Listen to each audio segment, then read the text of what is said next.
कसं करायचं. त्याने मला सांगितलं म्हणे, काकू तुम्ही काय करा, हा 100 रुपये आता हा जो बॉन्ड केला हा पहिला रद्द करा आणि परत 100 रुपयाचा बॉन्ड घ्या आणि तुम्ही जिथून टाईप केलं होतं म्हणजे कोर्टात टाईप केलं होतं मी ते, तर तुम्ही जिथून टाईप केलं होतं जसंचं तसं टाईप करून परत माझ्याकडे आणा, मी ते काम करून देईल तुमचं. आणि मग त्यानंही मला काही सांगितलं नाही की तुमच्या मुलाची त्याच्यावर सही लागते तरच साहेब त्याच्यावर सही करतील, तसं मला त्यानं काही सांगितलं नाही. पण मग त्यानं एक धीर दिला होता मला की ताई मी तुमचं काम करून देतो. तर मग मी ते त्यानं जसं सांगितलं परत मी इकडून जाण्यासाठी काही रिक्षा नसतात तर मी 1 किलोमीटर पायी गेले. म्हणजे तेव्हा वाजले होते 12 म्हणजे खूप ऊन झालं होतं आणि मी 1 किलोमीटर परत पायी गेले.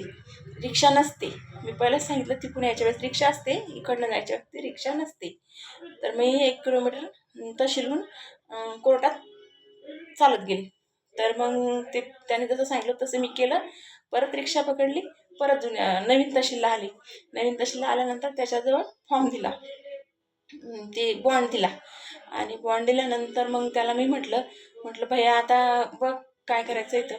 तर त्यांनी मला सांगितलं म्हणे ताई आता त्यांनी ते पूर्ण ॲफिडेविट करून दिला मला बॉन्ड आणि म्हणे ताई आता तुम्हाला काही साहेब सही देणार नाही, आता मीच जातो. तर मग मी काय केलं म्हणजे आता जाऊ द्या मी ते पुढची नाही सांगत तुम्हाला प्रोसिजर, कारण तो माझ्यासाठी आज देव म्हणूनच धावून आला. तर मी त्याचं काही ते पुढचं सांगणार नाही तुम्हाला. तर म्हणजे चांगलेही लोक असतात, असं काही नाही आहे. आपण चांगलं तर सगळ्यांना चांगलं. आणि तसं असं काही इमोशनल गोष्टी सांगायला लागले तर मला पटकन रडायला येतं. मी सांगणार नाही आहे ते. त्या मुलाने जे केलं ते माझ्यासाठी केलं. आणि मग आणखीन काय झालं एक सांगू. माझ्याजवळ फक्त 100च रुपये होते बरं का. म्हणजे मी घरून जेव्हा निघाले आमच्या घराजवळच SDM ऑफिस काही जास्त लांब नाही आहे, पायीही जाऊ शकतो तिथून आपण.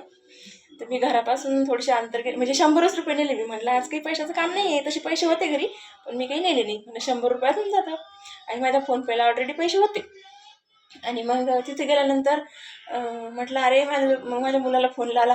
म्हटलं अरे बाळा मी तर 100च रुपये आणले, आता फोनपेहून मला काही स्कॅनरवर पैसे टाकता येत नाही आणि ते काहीच करता येत नाही, तुम्हाला शिकवलंच नाही. तर मग कसं करते म्हणे. आता त्याच्याच वयीचे 2 मुलंही भेटले मला. ते मुलंही खूप चांगले होते. ते बरांजळ्याची मुलं होती आमच्या इथलेच. म्हणजे जवळच बरांजळा आहे भोकरदनहून 5 ते 6 किलोमीटर. तर ते बरांजळ्याचे मुलं निघाले. म्हटलं अरे भैया तुझ्या अकाउंटला पैसे आहे का.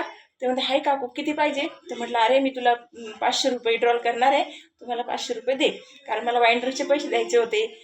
बॉन्ड 100 रुपयाचे ते घेतले, 100-200 रुपये ते खर्च होऊन गेले. माझ्याकडे रिक्षालाही पैसे राहिले नाही. आणि मग म्हटलं बाळा मला तू देणार का. ते म्हणते हो काकू. पण काय झालं माहिती का सगळं